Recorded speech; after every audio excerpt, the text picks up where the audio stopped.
Praise the Lord. परमेश्वर का वचन यशायाह नबी के पुस्तक उसके 62वें अध्याय के 2 में कहता है कि सब अन्य जाति तेरा धर्म और सारे राजा, सब राजा तेरी महिमा, तेरे विजय को देखेंगे। तुझे एक नया नाम दिया जाएगा जो परमेश्वर के यहोवा के मुख से निकलेगा। हालेलुया।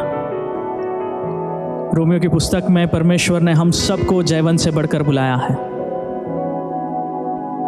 हम जब बाइबल में देखते हैं याकूब, जिसका नाम था धोखा देने वाला, ग्रैबर, चीटर, उसका नाम बदलकर परमेश्वर ने ये इज़राइल रखा, जो परमेश्वर से लड़ता है और जीतता है।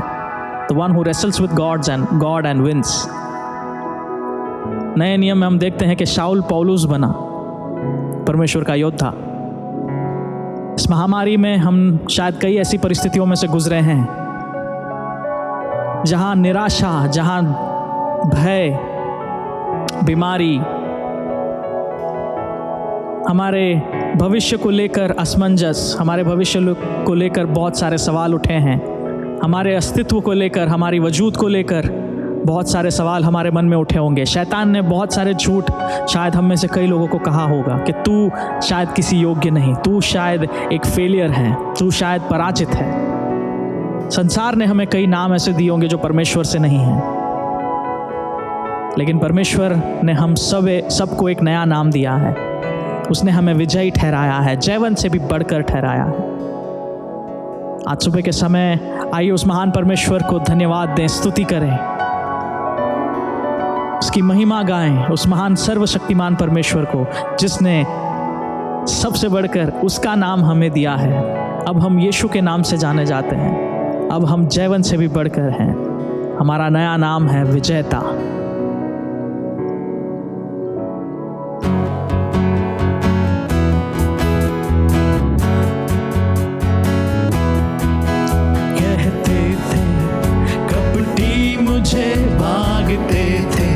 मुझसे दूर पर खुदा ने ऐसे छुआ मुझे, अब रहा नहीं मैं याकूब।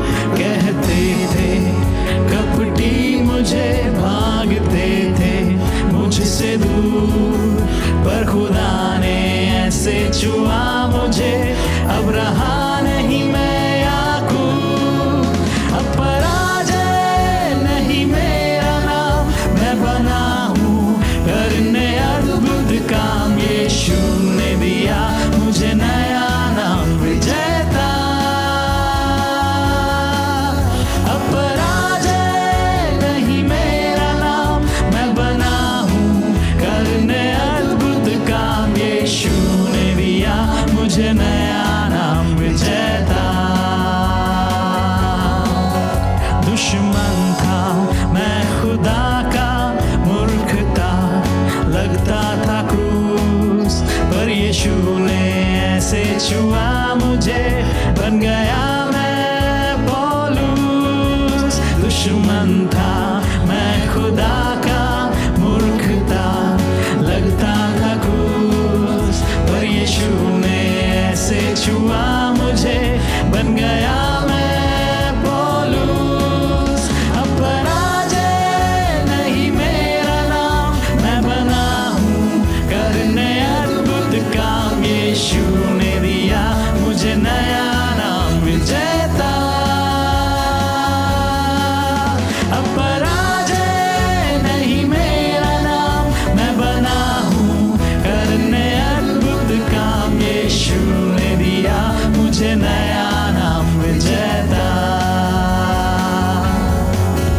हाँ मैं पापी जीवन से हारा हो गया था, पराजय से चूर, उस पुराने इंसान के काम से किया यीशु ने मुझे दूर। था मैं पापी जीवन से हारा हो गया था, पराजय से चूर, उस पुराने इंसान के काम से किया यीशु ने मुझे दूर।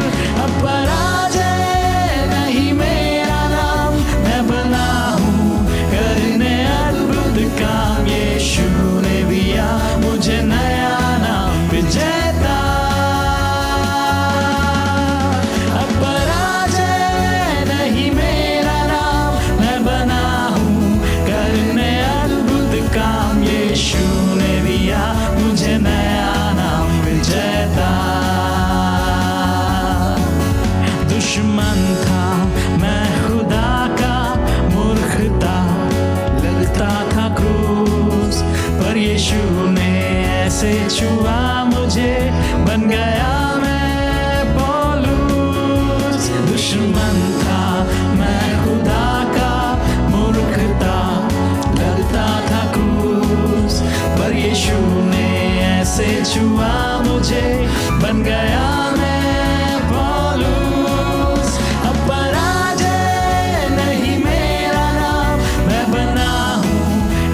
जीवन से हारा, हो गया था पराजय से चूर। उस पुराने इंसान के काम से किया यीशु ने मुझे। यही सुसमाचार है। हाँ मैं पापी जीवन से हारा, पराजय से चूर। उस पुराने इंसान के काम से किया यीशु ने मुझे दूर। अब पराजय नहीं मेरा नाम, मैं बना हूँ करने अद्भुत काम। यीशु ने दिया मुझे नया नाम, विजेता। वो घोषणा करे। अब पराजय नहीं मेरा नाम, मैं बना हूँ करने अद्भुत काम। यीशु ने दिया मुझे नया नाम, विजेता। उठाए अपने आवाज को, कहे अब पराजय नहीं मेरा नाम, मैं बना हूँ करने अद्भुत काम। यीशु ने दिया मुझे नया नाम, विजेता। हालेलुया, यही सत्य है। अब पराजय नहीं मेरा नाम, मैं बना हूँ करने अद्भुत काम। यीशु ने दिया मुझे नया नाम, विजेता। केवल वॉइसेस, ओनली वॉइसेस। अब पराजय नहीं मेरा नाम, मैं बना हूँ करने अद्भुत काम। यीशु ने दिया मुझे नया नाम, विजेता। अब पराजय नहीं मेरा नाम, मैं बना हूँ करने अद्भुत काम। यीशु ने दिया मुझे नया नाम, विजेता। यीशु ने दिया मुझे नया नाम, यीशु ने दिया मुझे नया नाम, यीशु ने दिया मुझे नया नाम, विजेता।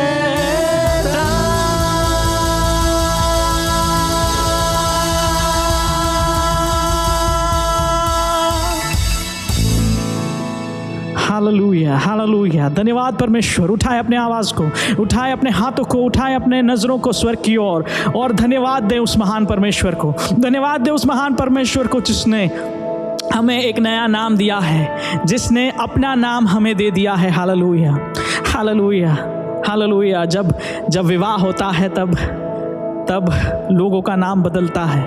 तब उन्हें जब विवाह होने के बाद जिस परिवार में जाते हैं वो नाम उन्हें मिल जाता है। हालेलुया। सबसे बढ़कर हम सब जो यीशु मसीह के हो चुके हैं, हम जिन्होंने उस पर विश्वास किया है, जिसको अपना उद्धारकर्ता माना है, उसके हम संतान ठहराए गए हैं। हालेलुया। उस यहोवा के संतान ठहराए गए हैं और उसका नाम अब हमारे साथ जुड़ा है। हालेलुया। कितना ही अद्भुत बात है। हालेलुया। खोले अपने मुखों को, धन्यवाद दे, धन्यवाद दे उस महान परमेश्वर को, धन्यवाद दे उस महान परमेश्वर को। खुदावंद आज सुबह के समय, आज जिस किसी भी समय पर हम स्तुति आराधना कर रहे हैं परमेश्वर, हम तुझसे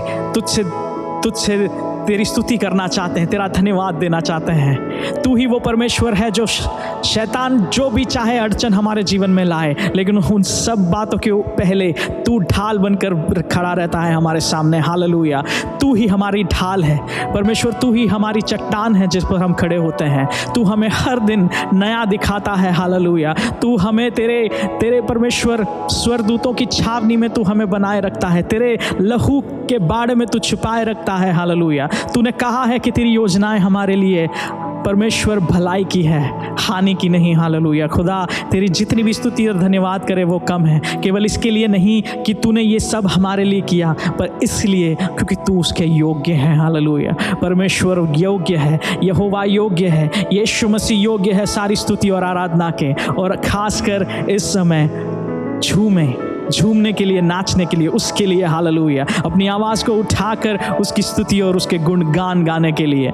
हालेलुया। आप जिस किसी भी अवस्था में हैं, आप जिस किसी भी परिस्थिति में हैं, परमेश्वर योग्य है, परमेश्वर सामर्थी है आपके और मेरे दिल में वो तसल्ली, वो इत्मीनान और वो आनंद भरने के लिए। हालेलुया। वो आनंद जो शायद खुशी से हमारे मुस्कान में ना बदले, लेकिन हमारी आत्मा में वो एक आश्वासन बनकर एक गढ़ बनता है। हालेलुया। एक हमारे लिए एक वो एक ताकत, एक सामर्थ बनकर आता है। हालेलुया। और हमें आने वाले दिनों में हमें चलने के लिए, वचन के अनुसार चलने के लिए मदद करता है। Hallelujah, hallelujah. आइए इस समय उसकी स्तुति करें, उसकी गुणगान गाएं। हालेलुया।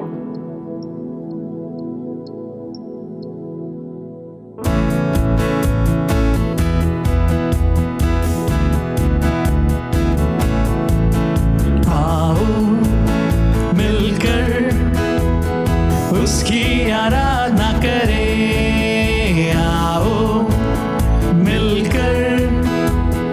उसकी आराधना करें, झूमे नाचे पुकारे और गाए, झूमे नाचे पुकारे और गाए। आओ मिलकर गुणगान करें, आओ मिलकर उसके नाम को भजे, झूमे नाचे गाए और जय जयकार करें, झूमे नाचे गाए और जय जयकार करें। आओ मिलकर गुणगान करें, आओ मिलकर उसके नाम को भजे, झूमे नाचे गाए और जय जयकार करें, झूमे नाचे गाए और जय जयकार करें। शत्रु के हर जाल से हमें बचाता है, आ जाएगा सामने वो तो ढाल बन जाता है। शत्रु के हर जाल से हमें बचाता है, आ जाएगा सामने वो तो ढाल बन जाता है।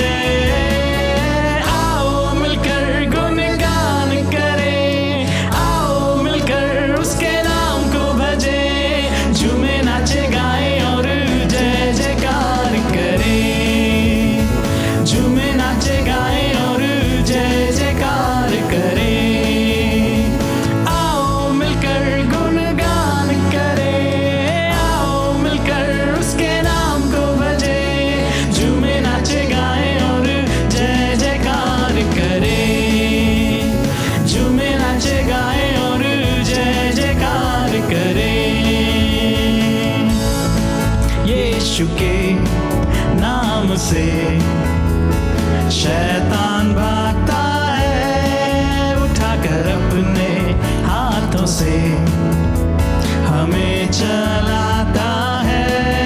यीशु के नाम से कहे शैतान भागता है, उठाकर अपने हाथों से हमें चलाता है।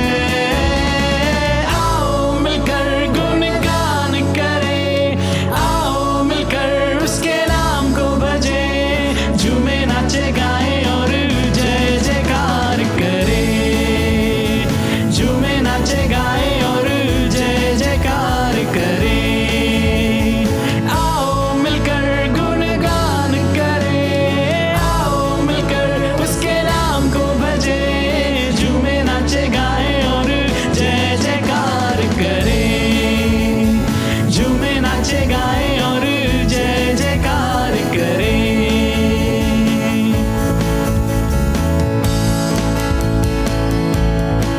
हर एक दिन वो हमें नया दिखाता है और अपनी आत्मा से हमें चलाता है। हर एक दिन वो हमें नया दिखाता है और अपनी आत्मा से हमें चलाता है। आओ मिलकर गुणगान करें, आओ मिलकर उसके नाम को भजे, झूमे नाचे गाएं और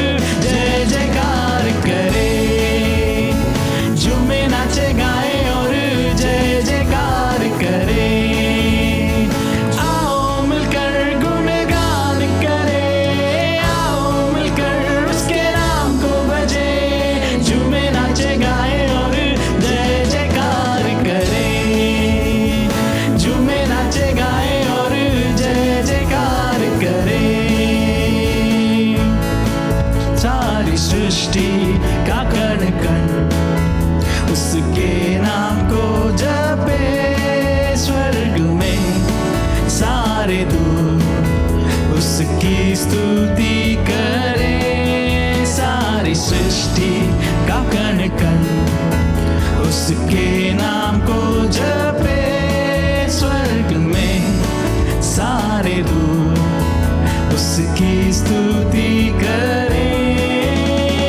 आओ मिलकर गुणगान करें, आओ मिलकर उसके नाम को भजें, झूमे नाचे गाए और जय जयकार करें, झूमे नाचे गाए और जय जयकार करें।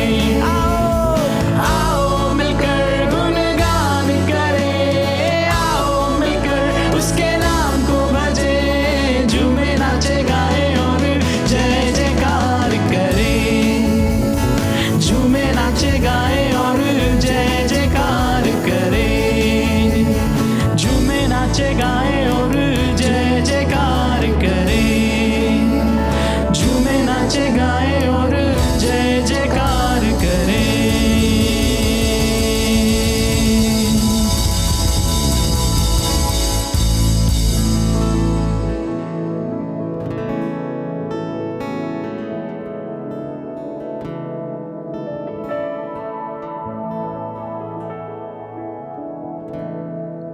तेरी स्तुति करते परमेश्वर, तेरी महिमा गाते हैं।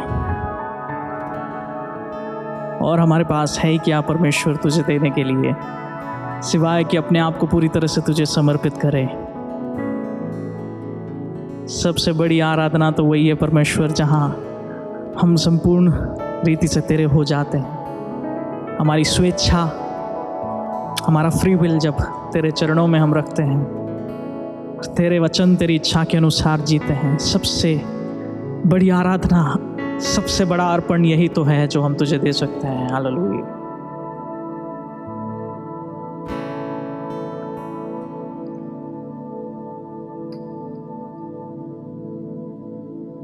देने को कुछ भी नहीं मेरा तो है कुछ नहीं, देने को कुछ भी नहीं मेरा तो है कुछ नहीं, जो कुछ है सब है तेरा ही दान, करता हूँ खुद को कुर्बान, देने को कुछ भी नहीं मेरा तो है कुछ नहीं,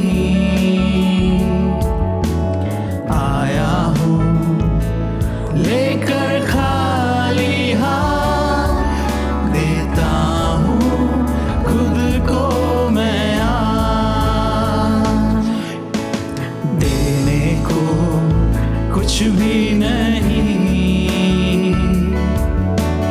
मेरा तो है कुछ नहीं, देने को कुछ भी नहीं मेरा तो है कुछ नहीं, आया हूँ लेकर खाली हाथ, देता हूँ खुद को मैं आज, करूँ मैं आराधना,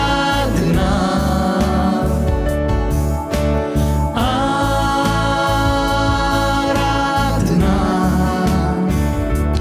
करूँ मैं आराधना,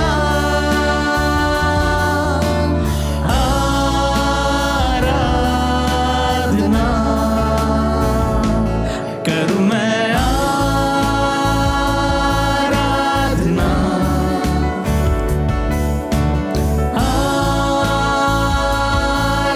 आराधना,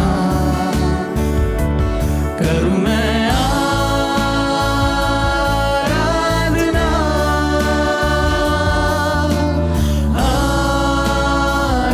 आराधना, सब कुछ तो तेरा ही है, मेरा तो कुछ नहीं, सब कुछ तो तेरा ही है, मेरा तो है कुछ नहीं। जो कुछ है सब है तेरा ही दान, करता हूँ खुद को कुर्बान। करूँ मैं आराधना,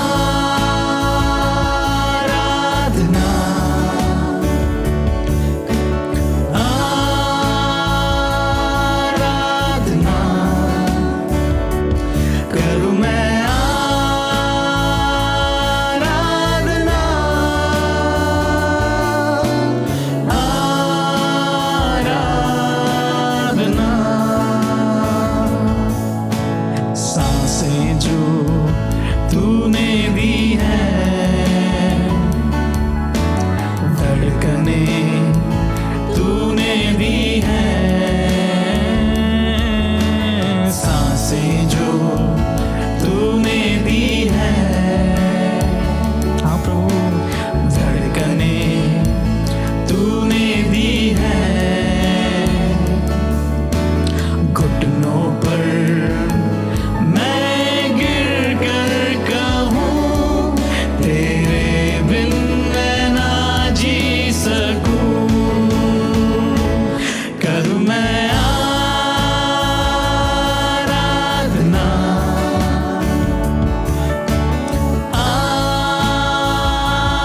आराधना, करूँ मैं आराधना,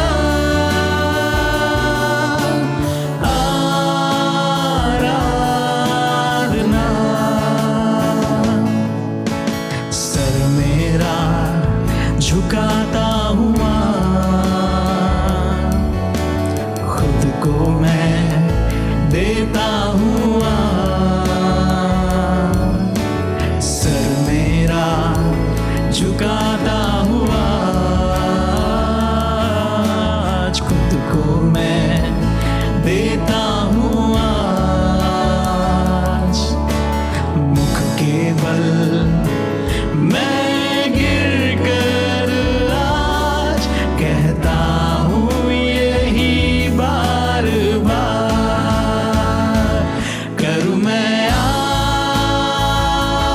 आराधना,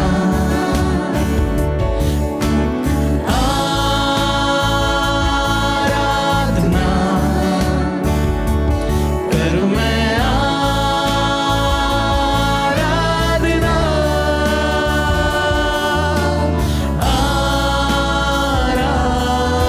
आराधना। आवाज उठा कर कहे, करूँ मैं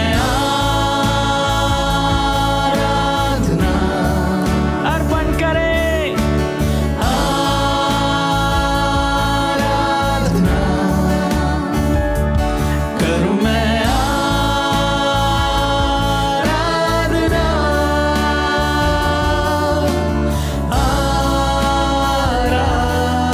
आराधना, करूँ मैं आराधना,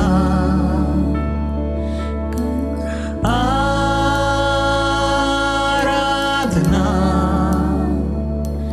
करूँ मैं आराधना,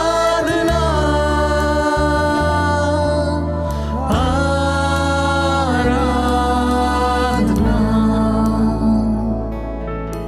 Oh, hallelujah, hallelujah।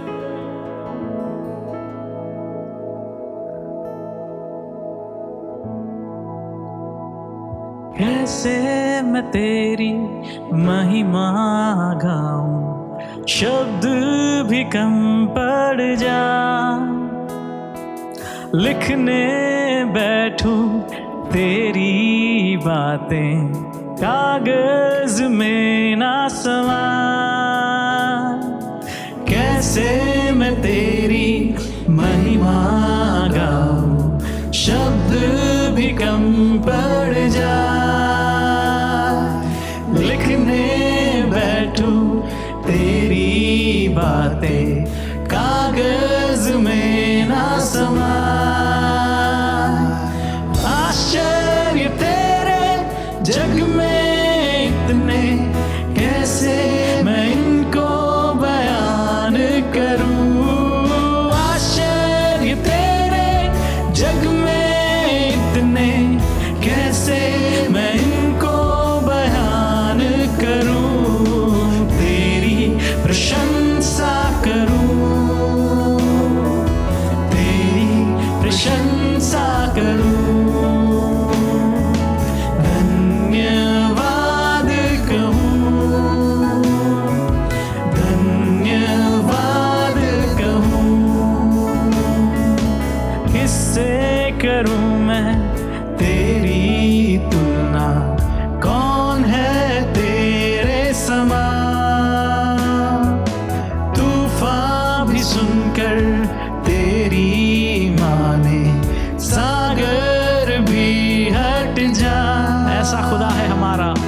किससे करूं मैं तेरी तुलना, कौन है तेरे समान। तूफान भी सुनकर तेरी माने, सागर भी हट जा। आश्चर्य तेरे जग में इतने, कैसे मैं इनको बयान करूं। आश्चर्य तेरे जग में इतने, कैसे मैं इनको बयान करूं। तेरी प्रशंसा करूं, तेरी प्रशंसा करूं। धन्यवाद कहूं, धन्यवाद कहूं। आश्चर्य तेरे जग में इतने, कैसे मैं इनको बयान करूं।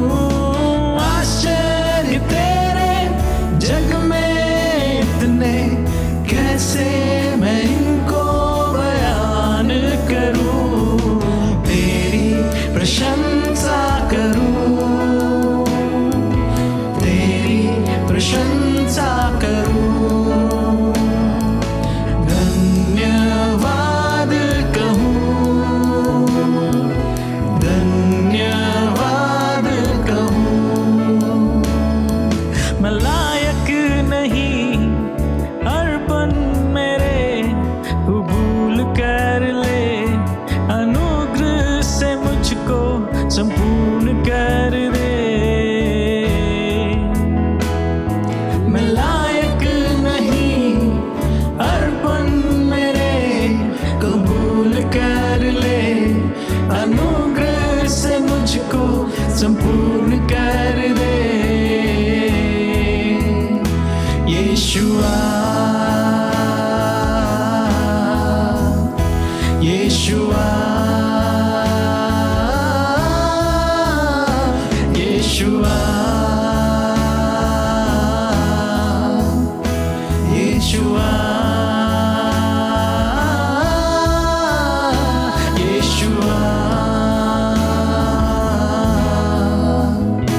यीशुआ, यीशुआ, यीशुआ।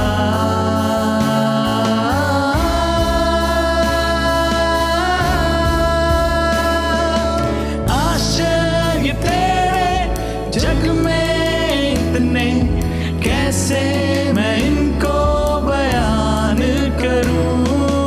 आश्चर्य तेरे जग में इतने, कैसे मैं इनको बयान करूं। तेरी प्रशंसा करूं,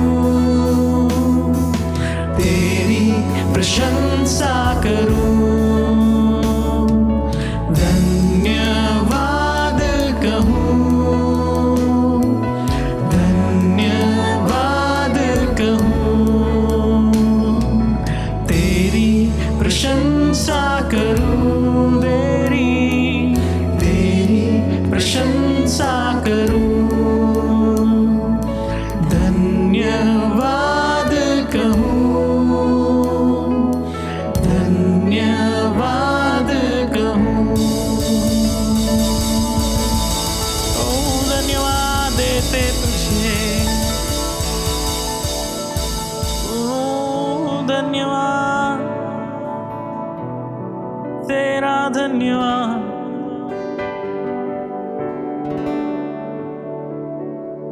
धन्यवाद के साथ स्तुति गाऊंगा, है यीशु मेरे खुदा।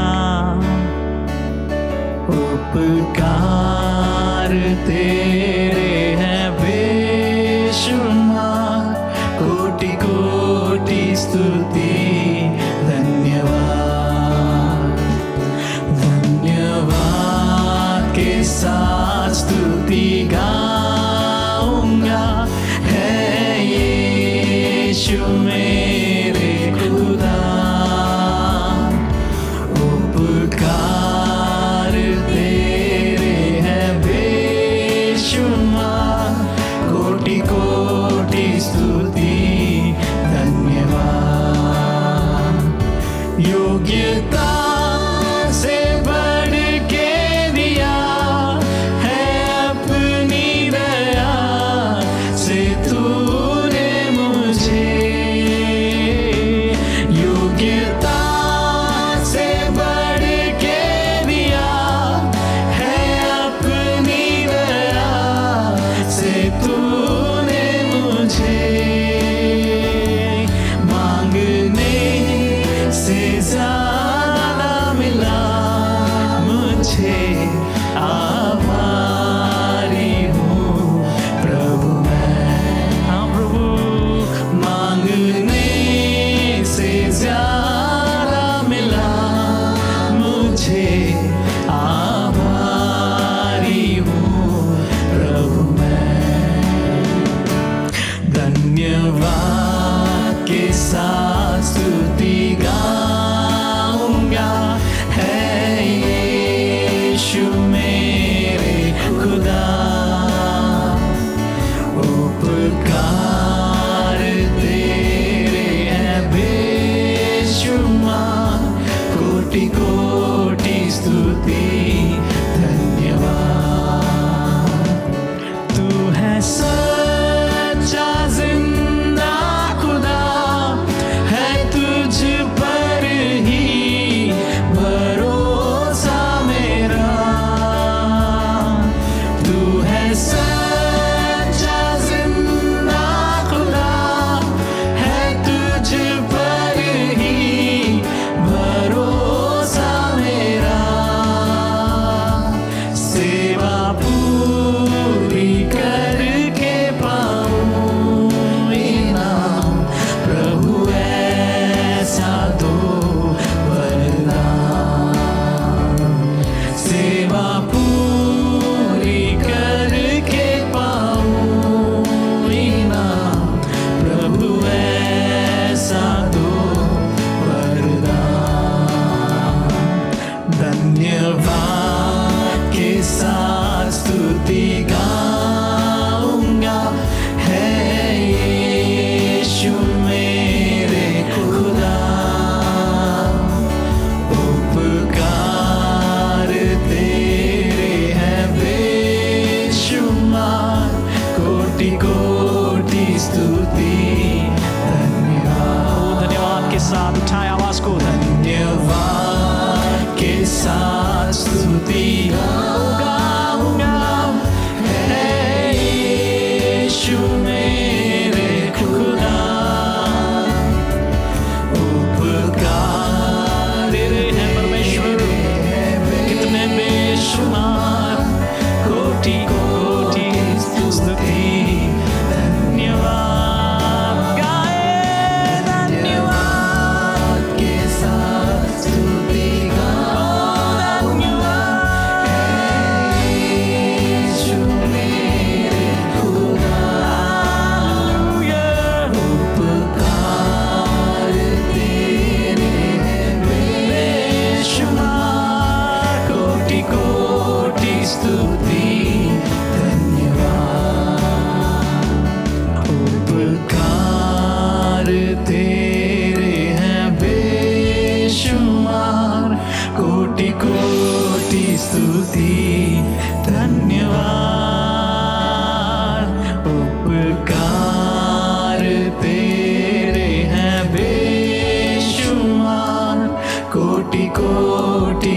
स्तुति धन्यवाद।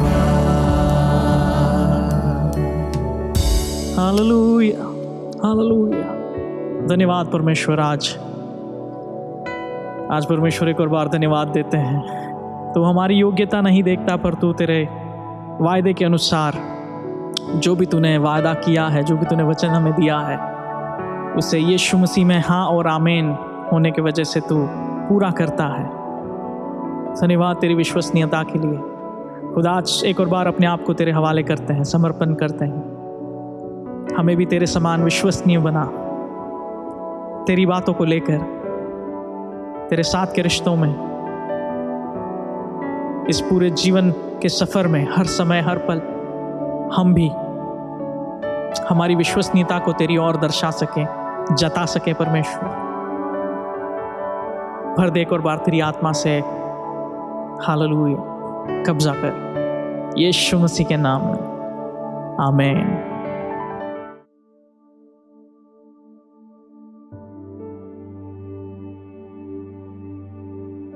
Praise the Lord. 13 सितंबर 2020 की आराधना सभा में मेरे साथ जुड़ने वाले सबको यीशु मसीह के नाम में प्रेमी सलाम। आशा रखता हूं कि आप जहां कहीं भी है प्रभु में खुश है और प्रभु के अनुग्रह का पूरा आनंद उठा रहे हैं। और वही नहीं, आप उसके हित को समझने के लिए, उसके और करीब आने के लिए अपनी तरफ से पूरी कोशिशें कर रहे हैं। मैंने पिछले 1-2 हफ्ते के अंदर आपको बताया कि किस तरह आप प्रभु को अपने जीवन में ज़्यादा एहसास उसका आप ले सकते हो, और वो है पवित्र आत्मा के द्वारा। 2 हफ्ते पहले जब मैंने उस विषय में आपसे बात की तो मैंने आपको बताया कि किस तरह से हमारे आत्मिक जीवन के शुरुआत से लेकर उसके अंजाम तक पहुंचाने के लिए पवित्र आत्मा हमारे अंदर निवास करता है। पवित्र आत्मा के द्वारा ही हम आत्मिक रूप से जीवित होते हैं, हम आत्मिक रूप से सक्रिय होते हैं, और उसके द्वारा ही हम हमारे अनंत अंजाम तक पहुंच सकते हैं। उसके बाद वाले हफ्ते में मैंने बताया कि किस तरह से इस शुरुआत के अंजाम तक के बीच में अलग अलग पड़ावों से हमें लेकर पवित्र आत्मा लेकर जाता है।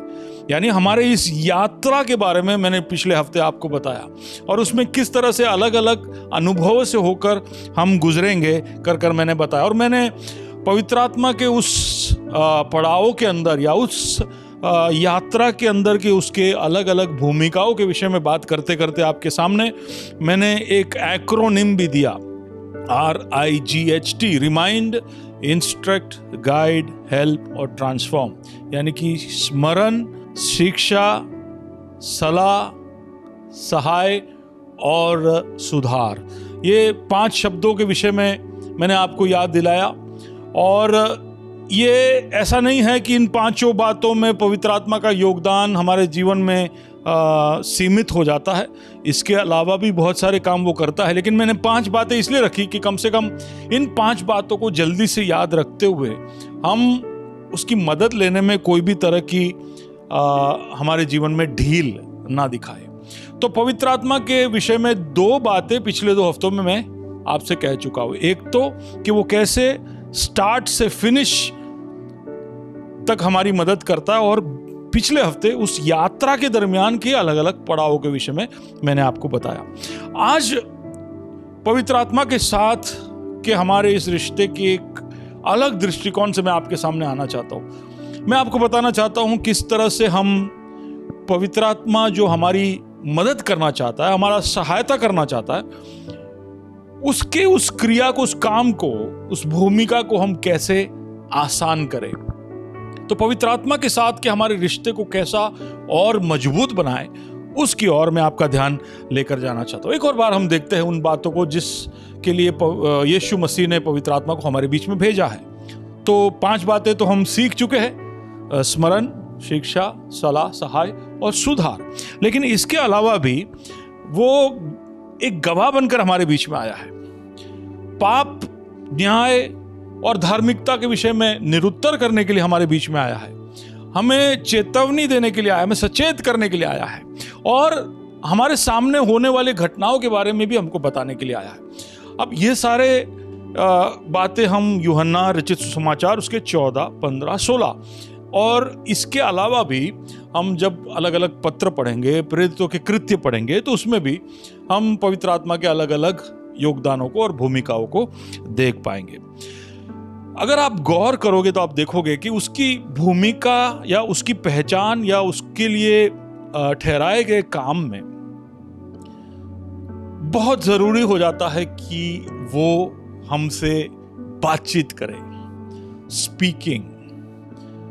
उसके लिए ठहराए गए हर काम में पवित्र आत्मा हमसे बात करे बगैर हमारी मदद नहीं कर सकता, उसके लिए अनिवार्य है। यानी अगर हम पवित्र आत्मा की आवाज को सुन पाए तो हम उसकी मदद ले पाएंगे।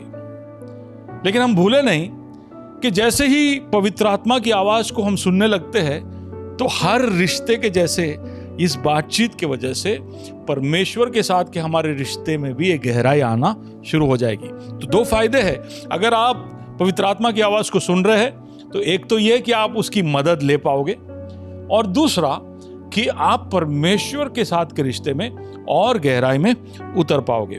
पिछले हफ्ते हमने एक कलम देखा था, वो था यूहन्ना 10 और उसका 27, और उसमें इस तरह से यीशु कहता है कि मेरी भेड़ें मेरा शब्द सुनती है। यानी अगर हम एक प्रशंसक बन के रहे तो हमें कभी भी इस तरह की उसकी आवाज को सुनने की प्रेरणा होगी ही नहीं। हमारे जीवन के प्रशंसक से लेकर भेड़ की तरफ बढ़ने वाली उस प्रक्रिया के अंदर ही हमारे अंदर एक ऐसी प्रेरणा होगी कि हम परमेश्वर की आवाज को सुने। तो यीशु ने कहा कि मेरी भेड़ मेरी आवाज या मेरी शब्द को सुनती है। यानी यीशु के पीछे चलते चलते हमारे लिए अनिवार्य है कि हम उसके शब्द को पहचानें। अब यीशु की आवाज हम तब सुनते हैं जब हमारे अंदर निवास करने वाले उस पवित्र आत्मा की आवाज को हम सुनते हैं, और उस आवाज को सुनकर हमारी प्रतिक्रिया ये तय करेगी जो यीशु उस कलम के अंदर बोल रहा है। यीशु उस कलम के अंदर क्या बोल रहा है? वो बोल रहा है कि मेरी भेड़ मेरा शब्द सुनती है और मैं उन्हें जानता हूं। तो अगर हम उसकी आवाज सुनने के लिए अपने आप को तत्पर करेंगे और उसमें आगे बढ़ेंगे, तभी हम एक ऐसी जगह पर पहुंच जाएंगे जहां पर प्रभु हमारे विषय में यह कह सकता है कि मैं उन्हें जानता हूं। तो इस प्रतिक्रिया की तरफ हम थोड़ा ध्यान लगाएं, हम देखें कि किस तरह से हम पवित्र आत्मा की आवाज को सुन सकते हैं। अब पवित्र आत्मा तो उसके उस उत्तरदायित्व के अनुसार निरंतर बातें करते जा रहा है, वो निरंतर हमसे बात कर रहा है। इतनी सारी चीजें उसको यीशु मसीह ने सौंपी है कलीसिया के लिए, ऐसा हो ही नहीं सकता कि वो कुछ ना कुछ बोलता ना रहता हो। तो वो हमेशा हमसे बात करते रहता है। लेकिन सवाल यह है कि क्या हम उसकी आवाज को सुन रहे हैं? क्या हम उसकी आवाज को पहचान पा रहे हैं? तो इस विषय की ओर मैं आपके ध्यान को लेकर जाना चाहता हूं कि किस तरह से हम पवित्र आत्मा की आवाज को सुने। How can we hear the voice of the Holy Spirit? अब ये बहुत ही क्रिटिकल है, बहुत ही जरूरी है कि हम इस बात को ठीक से जानें। कई बार लोग मुझसे आकर कहते हैं कि प्रभु ने मुझसे कहा, या पवित्र आत्मा ने मुझसे कहा, या मैंने सुना, या मेरे अंदर ये आवाज आई। अब हर बार जब ये आवाजों को लोग सुनते हैं तो मैं ऐसा सोचता हूं कि जरूरी नहीं है कि वो प्रभु की आवाज को सुन रहे होंगे। हालांकि उनके उद्देश्य में कोई खोट नहीं है, वो सारी निर्मलता के साथ, शुद्धि के साथ वो अपनी बात को रख रहे हैं। लेकिन ऐसा हो सकता है कि उन्हें लग रहा है कि वो पवित्र आत्मा की या परमेश्वर की आवाज को सुन रहे हैं, लेकिन उनसे गलती हो रही हो।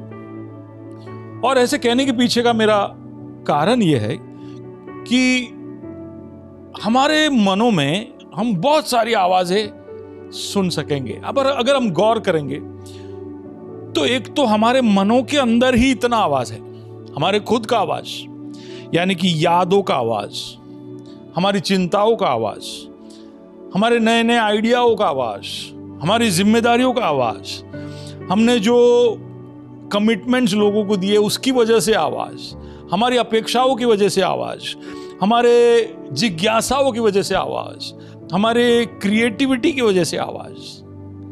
अब थोड़ा सा शांत हो जाओगे तो ये सारी आवाजें आप गौर से सुन पाओगे। उसके अलावा इस संसार की आवाज, उसमें लोग भी है, आजकल जो डिजिटल मीडिया है वो भी है, वहाँ से भी आवाज़ें आ रही है, एडवर्टाइजमेंट से आवाज़ें आ रही है, टीवी से आवाज़ें आ रही है। तो यानी इस संसार की आवाज़, फिर हमारे ज़मीर की आवाज़, हमारे अंतरात्मा की आवाज़, जो या तो हमें खंडित करती है या हमारी प्रशंसा करती है, इट कमेंड्स और कंडेम्स।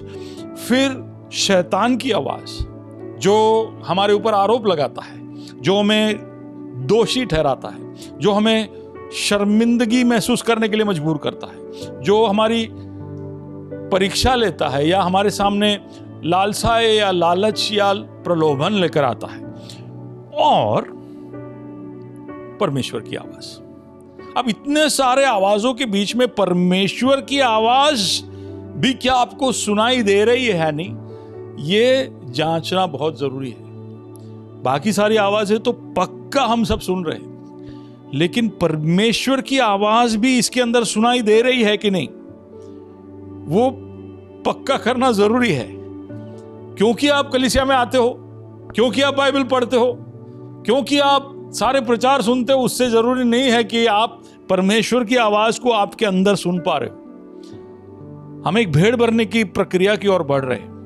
हम चाहते हैं कि एक ऐसे जगह पर पहुंचे जहां पर परमेश्वर हमें देखकर कहे कि मैं इन्हें जानता हूं। तो अगर वहां तक पहुंचना है तो फिर जरूरी है कि हम उसकी आवाज को सुन सके। अब जैसे हमारे पास टीवी तो है, लेकिन उससे जरूरी नहीं हो जाता है कि हम हर चैनल को उस टीवी के स्क्रीन पर देख पाए। कुछ चैनलों के लिए खास रिसीवर लगाने पड़ते हैं और तभी हम उन चैनलों को देख सकते हैं। तो यानी टीवी होने से काम नहीं हुआ, दूसरे बहुत सारे चैनल आप देख पा रहे हो, उससे भी काम नहीं हुआ। एक पर्टिकुलर फ्रीक्वेंसी या पर्टिकुलर चैनल को देखने के लिए आपको उसका पर्टिकुलर रिसीवर उस फ्रीक्वेंसी को पढ़ सके, समझ सके या डिकोड कर सके या खोल सके, ऐसा एक सेटिंग आपको करना पड़ता है। ये सब हम जानते हैं क्योंकि हम डिश टीवी इत्यादि का इस्तेमाल करते हैं। तो ऐसा तो हमें क्या करना पड़ेगा जिससे हम ये पक्का तय कर सके कि हमारा ये आत्मा या हमारा ये जीवन जो है वो पवित्र आत्मा की आवाज को सुनने के लिए बिल्कुल तैयार है।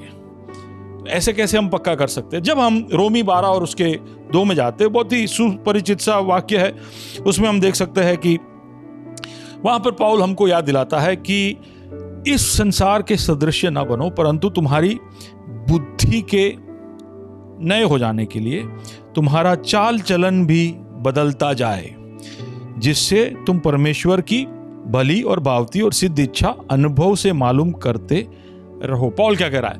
पौल कह रहा है कि तुम्हारे अंदर एक बदलाव होना जरूरी है, और ये बदलाव तुम्हारे बुद्धि में यानी तुम्हारे मन में होना जरूरी है।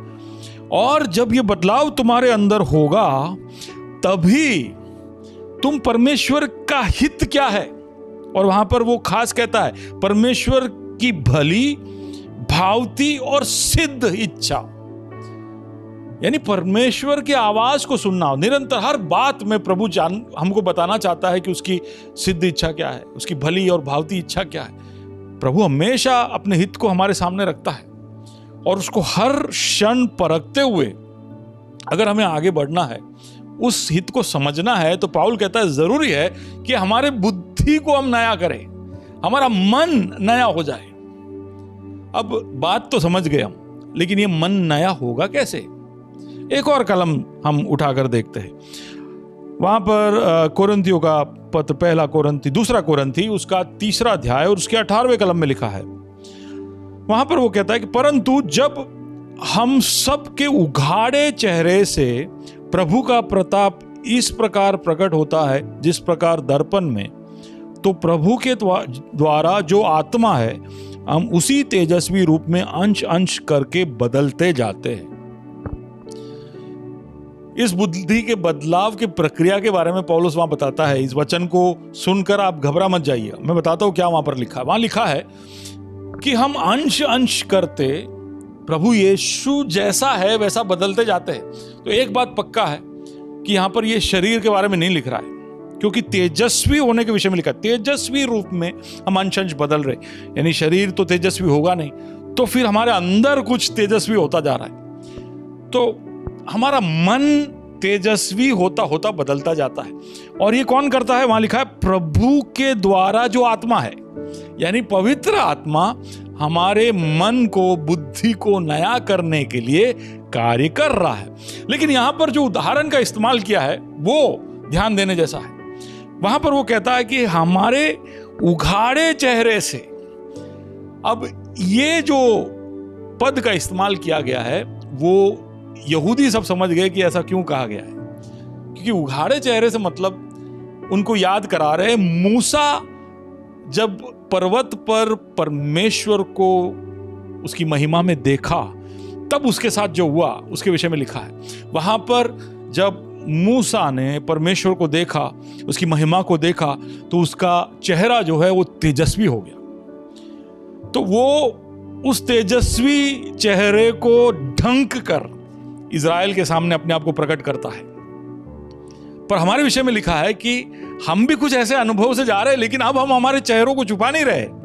हमारे उघाड़े हुए चेहरे, अब इस उघाड़े हुए चेहरे के अंदर हमें यीशु मसीह दिखाई देगा। यानी पौलुस हमसे बता रहा है कि पवित्र आत्मा तुम्हारे मन को तेजस्वी करता हुआ तब जाएगा जब मूसा के जैसे तुम प्रभु के सामने खड़े हो जाओगे, तुम प्रभु के चेहरे को देखोगे। तो जब हम परमेश्वर के सामने अपने आप को निरंतर प्रस्तुत करते जाते, यीशु के ऊपर अपना ध्यान लगाते जाते, उसके चेहरे को देखते जाते, तब हमारे मन और बुद्धि के बदलने की प्रक्रिया शुरू होती है। और अगर ये हुआ है तब जो रोमी 12:12 में लिखा है कि उसने ऐसा लिखा है कि तुम संसार के सदृश ना बनो परंतु तुम्हारी बुद्धि को नया करो। ये बुद्धि नया क्यों करना पड़ रहा है? क्योंकि हम संसार के सदृश से सोचते हैं। इंग्लिश में ऐसा लिखा है conform not to the patterns of the world. ये मन जो है ना वो पैटर्न्स बना लेता है। हम 15 साल के हो तो 15 साल में हम बहुत सारा पैटर्न सीख लेते हैं, 20 साल के हो तो उसके अनुसार के पैटर्न होते हैं, हम 30 साल के तो उसके अनुसार के पैटर्न होते हैं। और मन इन पैटर्नों के अंदर से ही सब कुछ परखने की कोशिश करता है। यानी संसार के सदृश हम बन जाते हैं, लेकिन इन्हीं पैटर्नों को रखकर हम परमेश्वर की बातों को समझ नहीं सकते। वो आत्मिक रूप से वो परखी जाने वाली बातें हैं। और इसके लिए हमारे बुद्धि को, मन को इन पैटर्नों के अंदर से देखना बंद करवाना है, और इसलिए इसको नया करना जरूरी है। मैं आशा रखता हूं कि अभी तक मैं जो बोला आप समझ पाए। इसका सारांश में वापस एक और बार बोलता हूं। अगर आपको पवित्र आत्मा की आवाज को सुनना हो तो जरूरी है कि तुम्हारे मन को, आप आपके मन को, आपकी बुद्धि को नया करें। जब तक ये नहीं होता तब तक आपका रिसीवर तैयार ही नहीं है बहुत सारी आवाजों के बीच में परमेश्वर की आवाज को सुनने के लिए। और ये कब होगा? जब आप आपका पूरा ध्यान यीशु मसीह पर लगाओगे। आप अभी सिर्फ प्रशंसक हो, आप भेड़ बनना चाहते हो, तो यीशु मसीह को और जानने के लिए अपने आप को लीन करिए। जितना आप यीशु के और नजर लगाते जाओगे, आप सुसमाचारों के अंदर उसकी कहानी को, उसके चरित्र को, उसके स्वभाव को, उसकी सीख को, जितना आप ध्यान उसकी ओर लगाते जाओगे, तो पवित्र आत्मा उस ध्यान के अंदर से आपके बुद्धि को, आपके मन को बदलता जाएगा। और जब ये होगा तब आपका मन जो है वो एक तेजस्वी बनता जाएगा और लोग आप में यीशु मसीह की परछाई को देख पाएंगे। ये होना बहुत जरूरी है। अगर हमारा मन तैयार हुआ तभी हम पवित्र आत्मा की आवाज को सुनने के लिए तैयार है। तो मेरी बातों को सुनने वाले, आपको ऐसा लगता है कई बार कि पवित्र आत्मा ने आपसे बात किया, परमेश्वर ने आपसे बात किया, लेकिन अगर आपका बुद्धि नया नहीं हुआ है तो पता नहीं आप कौन सी आवाज को सुन रहे हैं। आपका बुद्धि नया हुआ है, आपने पवित्र आत्मा को यह अनुमति दी है कि वो आपको बदले, यीशु मसीह के रूप में बदले, और आप आपकी पूरी कोशिश लगा रहे हो, यीशु के ऊपर पूरा ध्यान लगाकर उसको समझने की कोशिशें कर रहे हो, तो फिर आप तैयार हो अब पवित्र आत्मा की आवाज को सुनने के लिए। तो पहला कि हम हमारे मनों को, बुद्धि को नया करें, तो ही हम सुन सकते हैं। दूसरी बात कि अब जब हमारा मन और बुद्धि नया हो चुका है तो फिर उसकी आवाज को सुनने के लिए, मैंने कहा ना, बहुत सारी आवाजें हैं। अंतरात्मा की आवाज, हमारे मनों की आवाज, संसार की आवाज, शैतान की आवाज और परमेश्वर की आवाज। इतनी सारी आवाज़ों के बीच में हमको पवित्र आत्मा की आवाज़ को पहचानना है। और अब हमारा मन नया हो चुका है, हमारी बुद्धि नई हो चुकी है, तो अब हम तैयार है उसकी आवाज़ को सुनने के लिए। फिर भी हमारे मनों को शांत करना, क्वाइटन करना, स्टिल करना बहुत ज्यादा जरूरी है। हमारे मनों में कितनी आवाज चल रही है, हम जब व्यस्त होते हैं, हम जब लोगों के साथ होते हैं, तब इसका अंदाजा हमें नहीं होता। लेकिन जैसे ही हम अकेले हो जाते हैं, सब कुछ शांत हो जाता है, तब धीरे धीरे वो सारी आवाजें हमको सुनाई देने लगती है। अगर पूरे दिन के समय में कभी भी आप इसको परखना चाहते हैं, तो थोड़ा सा समय निकालकर आप प्रार्थना में बैठ जाइए, बिल्कुल शांत हो जाइए, अपने आप को प्रार्थना के लिए तैयार करिए, और फिर देखिए कि आपके मनों में कितनी आवाजें आपको सुनाई दे रही है। मैं भरोसे के साथ कह सकता हूं कि हम में से कई लोग जब प्रार्थना करने बैठते हैं ना, तब दुनिया भर की सारी बातें हमको याद आती हैं।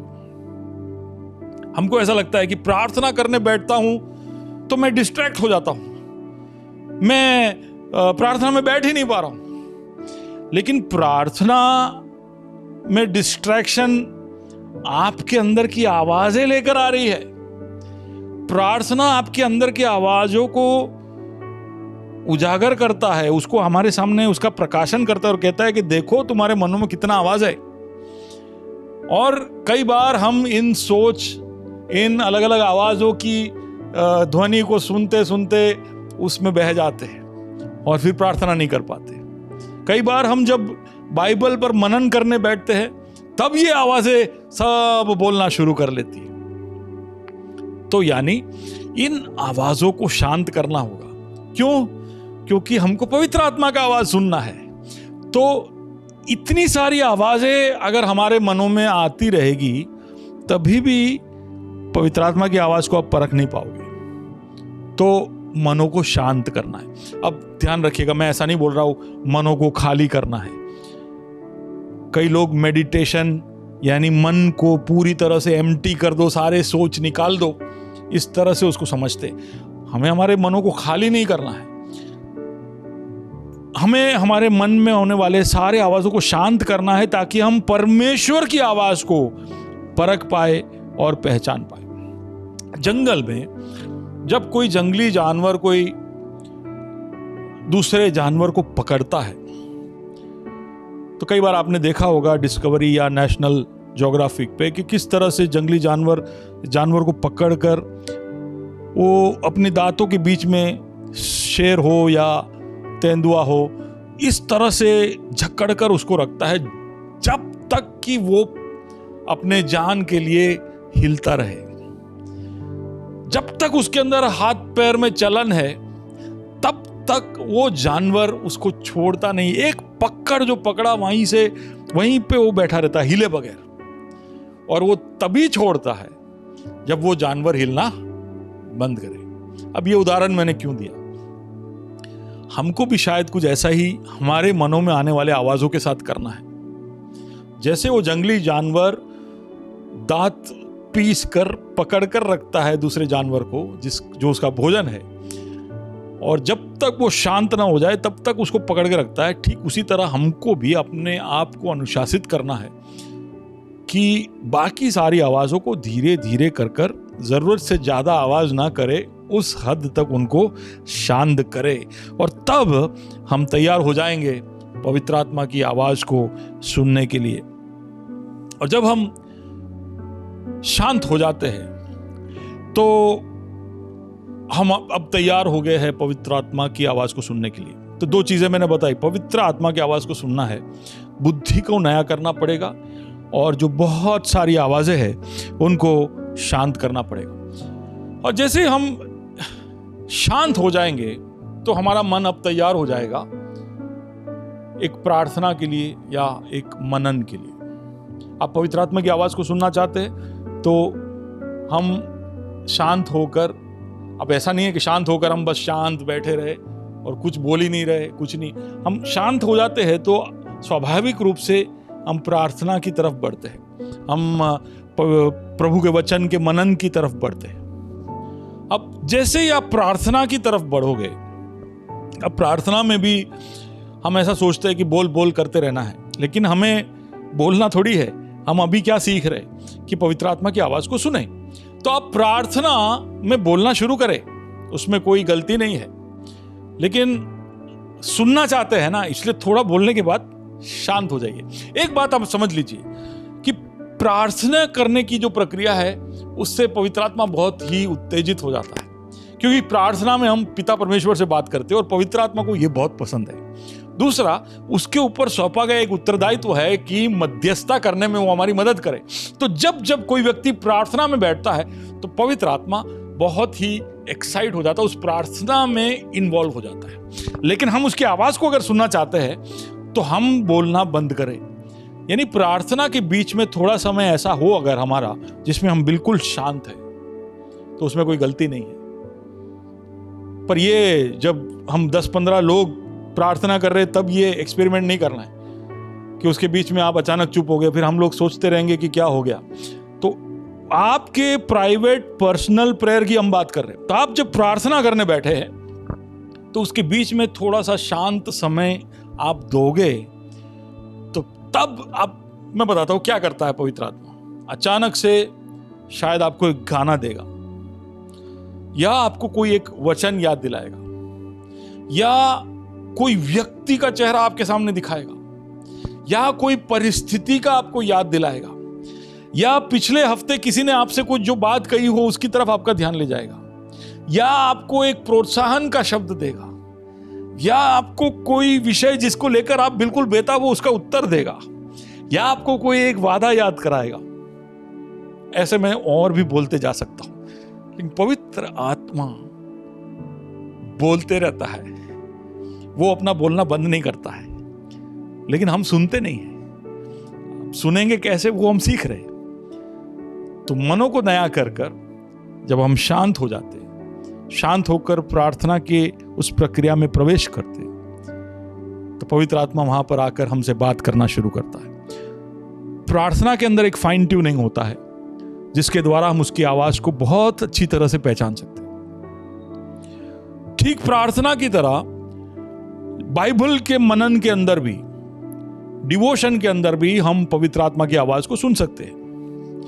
तो अगर हम मनन कर रहे हैं, कई बार कुछ भागों को जब हम पढ़ते तो ऐसा लगता है कि उसके अंदर से शब्द ऐसे उठ के आ रहे हैं। मेरे साथ ये निरंतर होते रहता है। मैं जब कभी भी बाइबल का कोई भी एक विभाग पढ़ता होता हूं तो उसके अंदर से मुझे ऐसा लगता है जैसे कुछ शब्दों को जान मिल गई हो और वो ऐसे उभर कर आती है। कई बार हम जब बाइबल पढ़ने बैठते हैं और कुछ पढ़ रहे हैं तो पवित्र आत्मा हमें कोई पुराने विभाग में से कुछ याद दिलाता है और कहता है जाओ देखो वहां पे क्या लिखा है। कई बार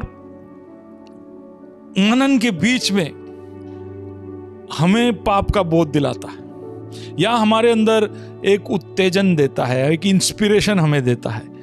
कई बार हमें उत्साहित करता है या कोई कहानी के द्वारा कोई काम करने के लिए वो प्रेरित करता है। कई बार हमारे परिस्थितियों का सामना करने के लिए हमको वो बल देता है, सलाह देता है, सांत्वना देता है। तो परमेश्वर के वचन के मनन में हम जब बैठते हैं तब ये सब हम अनुभव करेंगे। और आपको कैसे पता चलेगा कि आपने पवित्र आत्मा की आवाज को सुनी या नहीं? आपने जिन बातों को मनन करते वक्त आपके मन के अंदर सुना, उस दिन उसके साथ जुड़ी हुई कोई घटना आपके सामने आ जाएगी। उस दिन किसी के साथ बात करते करते वही बातें आपके सामने आएंगी। हो सकता है कि कोई घटना, कोई समाचार उसके साथ जुड़ी हुई आपके सामने आ जाए, या हो सकता है कि कुछ करते करते वो बात आपको याद आ जाए। उस दिन के दरमियान उस घटना के साथ या उस आपके उस डिवोशन के साथ या आपने जो आवाज सुनी उसके साथ जुड़ी हुई कोई ना कोई बात आपके सामने वापस आएगी और वो आपके लिए एक कंफर्मेशन है कि आज सुबह जो मैंने सुना था वो पवित्र आत्मा की तरफ से। और ये हमेशा वो करता है ताकि हमारा कॉन्फिडेंस बढ़े, ताकि हम उसकी आवाज को पहचान पाए, परख पाए। ऐसा नहीं है कि वो इस तरह से बोलेगा कि हमें फिर कहेगा कि हाँ अभी मैंने बोला कि नहीं, तुम सोचते रहो, ढूंढते रहो। ऐसा नहीं है, वो चाहता है कि हम उसको समझे, परखे, जाने। अगली बार जब वो इससे भी धीरे से बोले और आवाज के बीच में बोले, तभी भी हम उसको पहचान पाए। अब ये जो मैं प्रक्रिया बता रहा हूं ना, वो हमारे मसीही जीवन के शुरुआत के दिनों में ये हम महसूस करेंगे। ऐसा नहीं है कि 20 साल प्रभु में चलने के बाद भी यही प्रक्रिया करना होगा। फिर ऐसा हो जाता है, एक समय आता है जब हम बहुत सारी आवाज के बीच में भी पवित्र आत्मा की आवाज को पहचान सकते हैं। लेकिन हमें सीखना है ना, तो इसके लिए ये मैं आपको बता रहा हूं। आप शांत करिए अपने आप को, प्रार्थना में या बाइबल मनन के अंदर आप पवित्र आत्मा की आवाज को सुनने के लिए अपने आप को ट्रेन करिए, अपने आप को सिखाइए। अब धीरे धीरे आप जब ये करते जाओगे तो धीरे धीरे आपको उस प्रार्थना के समय में ही नहीं, उस बाइबल के मनन के समय में ही नहीं, आप जब निकल पड़ोगे, आप जब लोगों के साथ व्यवहार करोगे, मिलोगे, उनसे बातचीत करोगे, वहां पर भी पवित्र आत्मा की आवाज आपको सुनाई देने लगेगी। कई बार उनकी बातों से आपको, उनके द्वारा आपको सुनाई देगा। कई बार लोग जो आपस में बात करते हैं उसके अंदर से आपको सुनाई देगा। तो ऐसा सीमित नहीं हो जाता है कि प्रभु सिर्फ जब हम घुटने पे बैठते हैं या हम वो भक्ति का जो पोजीशन पकड़ते हैं, वो मैट में घुटने जब मोड़ते हैं तभी पवित्र आत्मा का स्विच ऑन होता है और वो बोलना शुरू करता है। वो तो निरंतर बोल रहा है। हमको सीखना है, हमको परखना है। और कई बार वो लोगों के द्वारा हमसे बात करते, कभी उनके जीवन की कोई घटना या उनकी कोई गवाही या उनके द्वारा कोई संदेश हमारे सामने पहुंचता है। कई बार लोग हमसे आकर कहते हैं कि प्रभु ने मुझे एक संदेश आपके लिए भेजा है, या कभी कई लोग कहते हैं कि मुझे आज प्रेरणा हुई कि मैं आपके लिए प्रार्थना करूं, या प्रभु ने मुझे तुम्हारे बारे में याद कराया, तो फोन कर हमसे बात करते हैं। ये सब पवित्र आत्मा के तरीके हैं हम तक पहुंचने के लिए। पवित्र आत्मा की आवाज को हम अलग अलग तरह से परख सकते हैं, सुन सकते हैं। कई बार क्योंकि हम एक कलीसिया के भाग है, तो हो सकता है कि उस समूह के लिए जो संदेश है वो शायद हमको डायरेक्टली ना मिले, शायद किसी और के द्वारा हम सब के लिए पहुंचे। पवित्र आत्मा कैसे भी कर हम तक अपने संदेश को पहुंचाने के लिए कोशिशें जारी रखेगा। और लोगों के द्वारा ही नहीं, हमारे परिस्थितियों के अंदर भी, आपके काम के अंदर भी, आप निरंतर जो काम कर रहे हो उसके अंदर भी आप देख पाओगे कि वो आपसे बात कर रहा है। मैं कई बार ड्राइविंग करता हूं तो मैं उसकी आवाज को सुनता हूं। मेरे फैक्ट्री पे काम चल रहा होता है, उसके अंदर भी मुझे छोटी छोटी बातों में भी मैं हमेशा इस अपेक्षा में रहता हूं कि परमेश्वर मुझसे बात कर रहा है। मैं कभी ऐसा नहीं सोचता कि वो ऐसे समय में या ऐसे वक्त पर या मैं जब बैठूं तभी वो बात करता रहेगा। वो तो निरंतर बात करना चाहता। अभी मैं प्रचार कर रहा हूं तो अभी भी वो मुझसे बात करेगा। तो मैं हमेशा उस अपेक्षा में ही रहता हूं कि वो मुझसे कभी भी बात करेगा, और उसके लिए मैं मेरे अंतरात्मा को, मेरे मन को हमेशा उसके लिए तैयार रखता हूं कि पता नहीं कब वो मुझसे क्या बोल जाए। तो इस अपेक्षा की वजह से भी मैं उसकी आवाज को कई बार सुन पाता हूं, और ऐसे आप भी सुन पाओगे।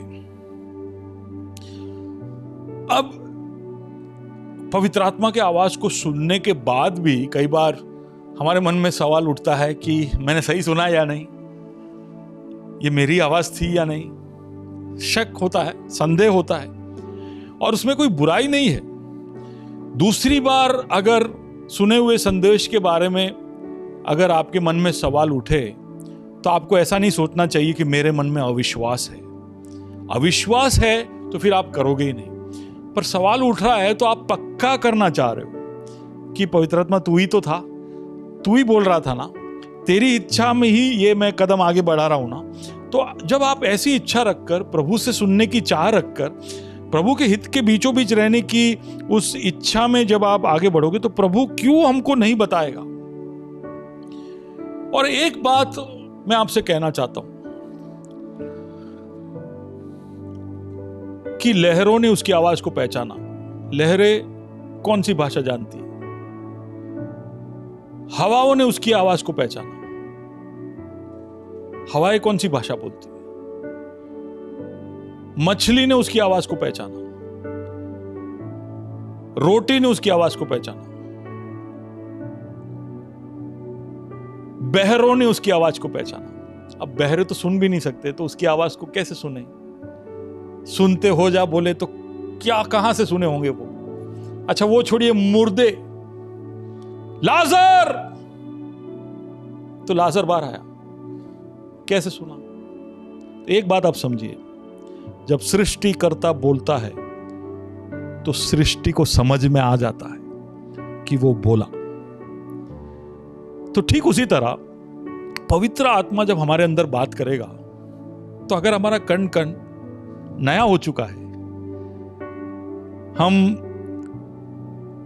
अंश अंश होते उसके जैसे होते जा रहे, तो ऐसे कैसे हो सकता है कि हमें पता ना चले कि उसने मुझसे बात किया? वो बात करेगा तो आपको पता चल जाएगा। तो एक तो ये है, पर उसके अलावा भी एक बात आप जान लीजिए कि जब वो आपसे बात करेगा ना, तो उसके हित, जो उसका पवित्र वचन है, उसके विरुद्ध में वो कभी नहीं बोलेगा। दूसरा, वो जब आपसे कोई भी बात करेगा तो आपको परमेश्वर की तरफ लौटा कर लेकर आएगा। ऐसा कोई भी बात आपसे नहीं बोलेगा जिसमें आप परमेश्वर से दूर थोड़े क्षण के लिए भी हो जाओ। वो आपको परमेश्वर के हित की तरफ ही खींच कर लेकर आएगा। परमेश्वर के साथ का आपका मिलाप हो जाए, आप उसके दृष्टि में बिल्कुल सही हो जाए, ऐसे ही चीज बोलेगा। कई बार कुछ लोग बोलते हैं, कुछ उल्टी सीधी बात बोलकर बोलते हैं कि प्रभु ने बोला कि ऐसा करो, क्योंकि ऐसा करने से सीधा हो जाएगा। प्रभु कभी भी He will not use the wrong means for the right end, है ना, गलत तरीका इस्तेमाल नहीं करेगा ताकि सही चीजें प्राप्त हो जाए। वो सही कर कर सही की तरफ हमको लेकर जाएगा। और फिर भी अगर आपको शक हो रहा हो तो आप अनुभवी लोगों से पूछ सकते हो, किसी और से पूछ सकते हो। अगर आपके साथ घुटनों पर बैठकर आपके साथ प्रार्थना करने के लिए कोई तैयार है तो उनको आप बताइए। और कई बार अगर प्रभु ने आपसे बात किया होगा तो उसका कंफर्मेशन किसी और के द्वारा आ सकता है, आपके पास्टर के द्वारा आ सकता है, आपके लाइफ स्टाइल लीडर के द्वारा आ सकता है, कोई जो आपसे ज्यादा आत्मिक रूप से परिपक्व है उसके द्वारा आ सकता है। तो इस तरह से आप पक्का कर लीजिए, कोई भी शंका मत रखिए।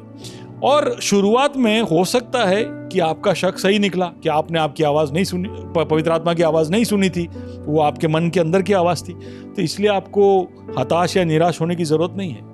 जैसे छोटे बच्चे सीखते सीखते बड़े होते, वैसे हमें भी आत्मिक रूप से पवित्र आत्मा की आवाज को पहचानने के लिए सीखना है। अब क्या हमारे जीवन में ऐसा कुछ हम कर सकते हैं जिसकी वजह से पवित्र आत्मा बोलना ही बंद करे? यह हो सकता है। हालांकि उसका काम है निरंतर बोलते रहना, स्मरण कराना, शिक्षा देना, सलाह देना, सहाय करना, हमें सुधारना, गवाही देना और हमें चेतावनी देना और आने वाली बातों के बारे में बताना। ये सब के लिए वो निरंतर बोलते रहता है। लेकिन फिर भी हमारे जीवन के द्वारा हम कुछ ऐसा कर सकते हैं जिसकी वजह से वो बोलना बंद कर दे, वो बिल्कुल चुप हो जाए। और इसके विषय में पौलुस इस तरह से कहता है, पहला थिस्सलुनी उसका 5वां अध्याय उसके 19वें कलम में एक बहुत छोटा सा पद है, वहां पर इस तरह से लिखा है, आत्मा को ना बुझाओ, आत्मा को ना बुझाओ। इंग्लिश में क्वेंच नॉट द स्पिरिट, यानी उसका मतलब है कि ये आग के जैसे जल रहा है, उसमें पानी मत डालो। मेरे फैक्ट्री में काम चल रहा था तो कुछ जो मजदूर आए थे, उन्होंने लकड़े लिए, लकड़े को जलाया ताकि क्योंकि ठंडी थी तो वो थोड़ा सा जलाकर वो सेक रहे थे, गर्मी ले रहे थे। अब वो जब चले गए तो उन्होंने वो आग को बुझाया नहीं, और वहां से थोड़ी दूरी पर बहुत सारा लकड़ा जला, सूखा हुआ लकड़ा पड़ा हुआ था। तो मैं जब शाम को 5 बजे वहां पर पहुंचा तो अभी भी आग बुझाया नहीं है और ये लोग सब चले गए। रात को कोई गलती से अगर ये आग फैल कर ये पूरी लकड़ी को पकड़ ले तो फिर हो सकता है कि वहां पर अनर्थ हो जाए। तो मैं जल्दी से दौड़ कर गया, मैंने बकेट में पानी लिया और इस छोटे से आग के ऊपर डाल दिया, और मैं पूरे भरोसे में था कि ये बकेट को खाली करने से वो आग बुझ जाएगा। और आवाज भी इस तरह से आई कि जैसे बुझ गई हो। मैं मुड़कर बकेट रखने गया तो वापस मुड़कर देखा तो वापस आग पकड़ रहा है। फिर मैंने पानी लिया, फिर डाला, फिर वो बुझ गया, लेकिन थोड़ी देर बाद वापस जल गया। अब एक लकड़ा इस तरह से जलता है तो पवित्र आत्मा जो आग यीशु मसीह के द्वारा भेजा गया आग है हमारे अंदर, वो जल्दी से कितने भी पानी डालने से बुझता नहीं है। थोड़ा सा हवा लग जाए तो अगर लकड़ा जलने लगता है, तो हमारे अंदर में बीच बीच में जब हवा के झोंके प्रभु भेजता है तो उससे ये पवित्र आत्मा का आग हमारे अंदर जलते रहता है। लेकिन फिर भी ऐसा हो सकता है कि हम उस आग को बुझा दें। हम कुछ ऐसे काम निरंतर करते रहे, हमारे जीवनों में ऐसी बातें हो जिसकी वजह से जैसे कि हम उसको बुझाना चाहते हैं, हम जानबूझकर हमारे जीवन में ऐसे कार्य करते हैं जिससे वो आग बुझ जाए। बार बार वही गलती करते रहना और उसकी चेतावनियों को ना मानना। जो बातें पवित्र आत्मा हमसे बात कर कर कहता है कि ये मत कर, ऐसा कर, वैसा, हम सुनते ही नहीं। तो हर बार जब हम उसकी आवाज को सुनते नहीं, उसकी चेतावनी को सुनते नहीं, उसके सुधार को हम लेते नहीं, उसकी सलाह को हम लेते नहीं, उसकी सहायता हम मांगते नहीं, उसकी शिक्षा हम लेते नहीं, उसके स्मरण को हम हमारे मनों में रखते नहीं, तो उसको बुझाने जैसा हो जाता है। तो जब हम उसको बुझा देना तो फिर उसकी आवाज को सुनना मुश्किल हो जाता है। कई बार बुझा देने के बाद लोग कोशिश करते हैं कि पवित्र आत्मा का आवाज मुझे सुनना है। फिर बुझा दिया अभी तो आपने, तो अब आपको आग लगाना पड़ेगा, फिर आपको सुनाई देगा। दूसरा एक कलम है एफिसियों की पत्री 4 अध्याय, उसके 30 और 32 तक हम जाएंगे तो वहां पर इस तरह से लिखा है, परमेश्वर के पवित्र आत्मा को शोकित मत करो जिससे तुम पर छुटकारे के दिन के लिए छाप दी गई है। ये मैंने पहले हफ्ते में पवित्र आत्मा के बारे में बताया था। अब हम उसको शोकित करते, we grieve the Holy Spirit. हम किस तरह से पवित्र आत्मा को शोकित कर सकते हैं?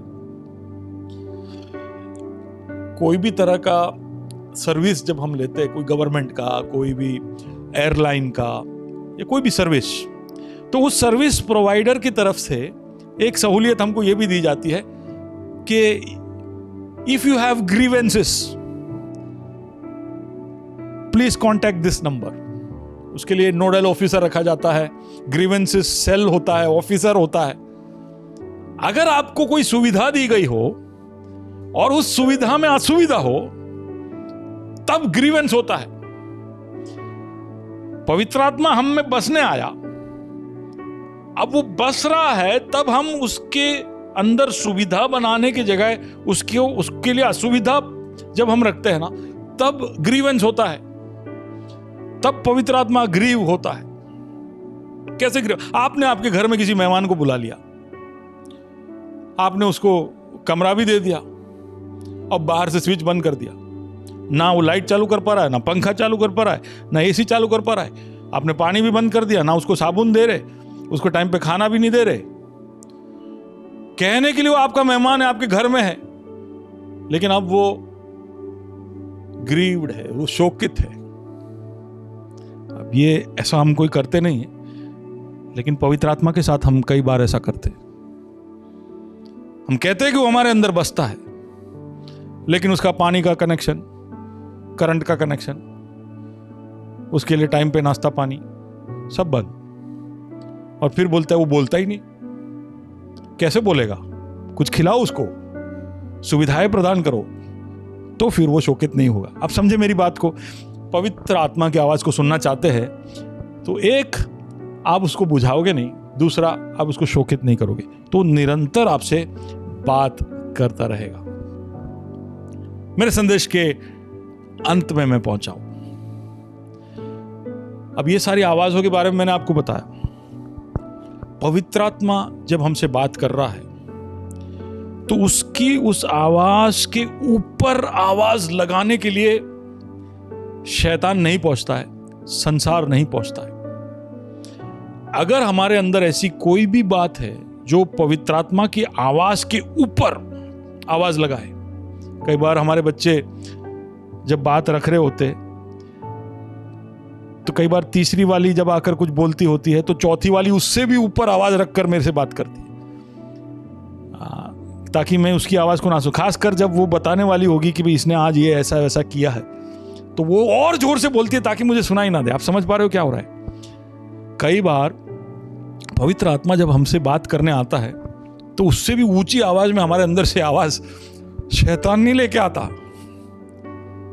हमारे शरीर में से आता है।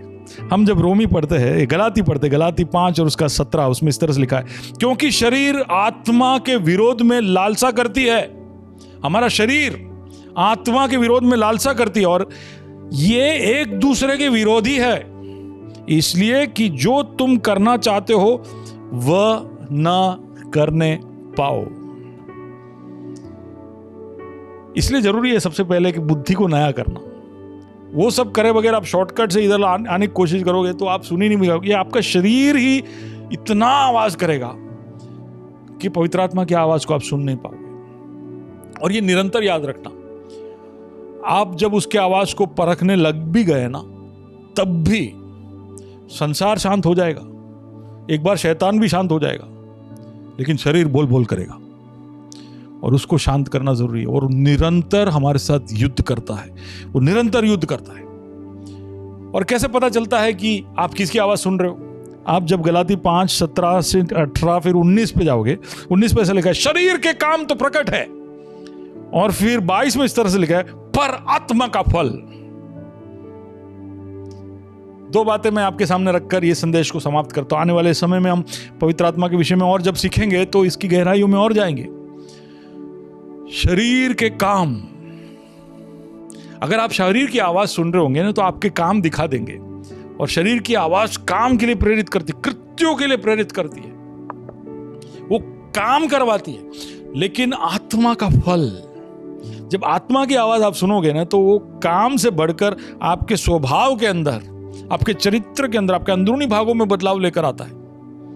मोर देन एक्शन, एटीट्यूड और बिहेवियर और आपके परसेप्शन, आपके अंदर इनर मैन, उसमें चेंजेस होता है।